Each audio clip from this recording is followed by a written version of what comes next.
Кубанычбек Кулматовго дагы бир айып тагылды. Мурдагы Бишкек шаарынын мэри Алмазбек Атамбаевдин эң жакын саналаштарынын бири Кубанычбек Кулматовго бүгүн 18-июнь күнү анын жарандык маселеси боюнча дагы бир кылмыш иши козголду. Бул тууралуу жергиликтүү маалымат каражаттары жазып чыкты.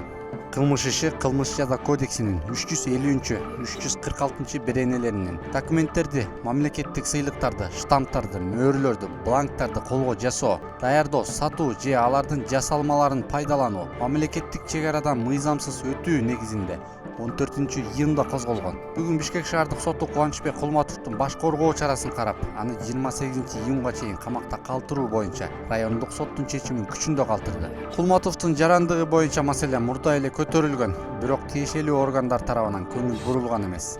Эсиңиздерде болсо, Кубанычбек Кулматов мурунку президент Алмазбек Атамбаев башкарган жылдары бажы тармагын жетектеп туруп, Бишкек шаар башчылыгына секирген. Андан соң $15.000 айлык менен Кыргыз-Орус өнүктүрүү фондун, Улуттук банкты жана акыркысы кайрадан бажынын жетекчиси болуп иштеген. Кулматов жетектеген бул мекемелер Кыргызстандагы эң майлуу кирешенин булагы болуп эсептелет.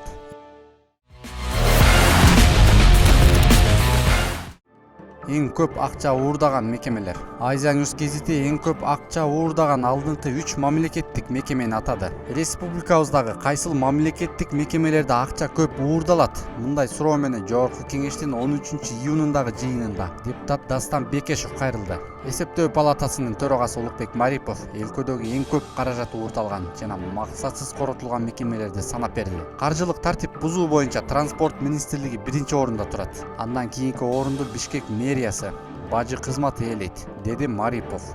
Чынында эле Азия News гезитинде жазылгандай, коомчулукта дагы бул 3 мекеменин эң кирешелүү жана эң коррупциялашкандардын сап башында турганы айтылып келет. Кошумчалай кетсек, бул 3 мекеменин ичинен экөөсүн, тактап айтканда Бишкек шаардык мэриясын Алмазбек Атамбаевдин бир тууган инисиндей болгон жакын адамы Албек Ибраимов, ал эми бажы кызматын дагы бир жакыны Кубанычбек Кулматов башкарып келген. Бирок Атамбаев президент болуп турган учурда бул мекемелердеги коррупциялык иштер айтылчу эмес.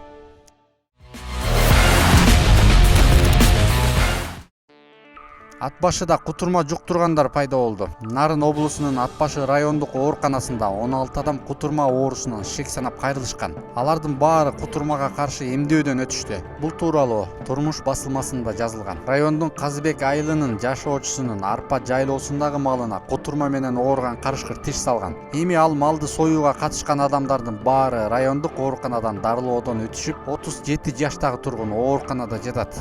Ал эми жергиликтүү бийлик кутурма оорусу жугушу мүмкүн делген бардык мал жандыктарды союп, жерге көмүү иштерин баштады.